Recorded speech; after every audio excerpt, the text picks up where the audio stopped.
हमारे खुदावंद यीशु की अंजील मुक़द्दस मत्ती के मुताबिक उसका 14वां बाब 13 से 21 आयत तक। उस वक्त यीशु यूहन्ना की मौत की खबर सुनकर वहाँ से कश्ती पर अलग किसी वीरान जगह को रवाना हुआ।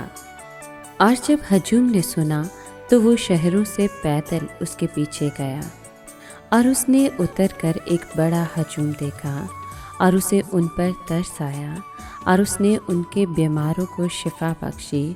और जब शाम हुई तो शागिर्दों ने उसके पास आकर कहा कि जगह बहरान है और अब वक्त गुजर चुका है, हजूम को रुखसत कर ताकि गांव में जाकर अपने लिए खाना मोल लें। पर यीशु ने उनसे कहा, इनका जाना ज़रूर नहीं, तुम ही उन्हें खाने को दो।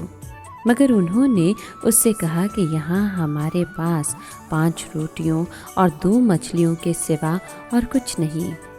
तो उसने कहा कि उन्हें यहाँ मेरे पास ले आओ। और उसने हजूम को घास पर बैठने का हुक्म दिया। फिर उसने वो 5 रोटियाँ और 2 मछलियाँ लीं और आसमान की तरफ देखकर बरकत दी और तोड़कर रोटियाँ शागिर्दों को दी और शागिर्दों ने हजूम को, और वो सब खाकर सिर हो गए। और उन्होंने टुकड़ों से भरी हुई 12 टोकरियाँ उठाईं, और औरतों और बच्चों के अलावा खाने वाले तकरीबन 5000 मर्द थे। पाक कलाम के पढ़े और सुने जाने पर खुदावंद की बरकत हो, खुदा का शुक्र हो। अजीज़ दोस्तों, हेरोदेस ने गलती से यूहन्ना बपतिस्मा देने वाले को यीशु समझ लिया। यीशु हेरोदेस के वहशीपन को जानता था, इसलिए वो गलील को चला गया।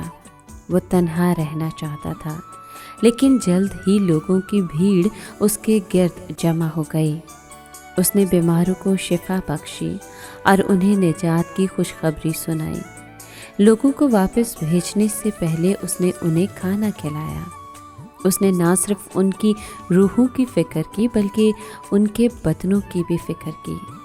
गौर करें कि किस तरह शागिर्दों ने अपने उस्ताद के साथ मिलकर काम किया और किस तरह बचे हुए टुकड़ों की हिफाजत की गई।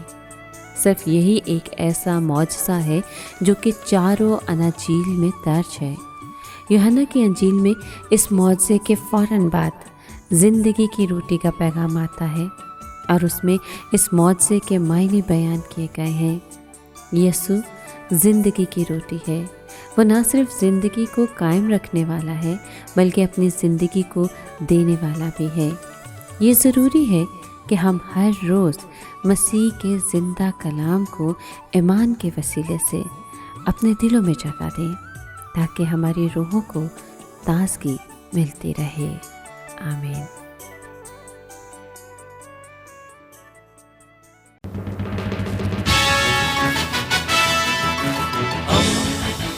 दोस्ती का पैगंबर, रेडियो वेरितास एशिया।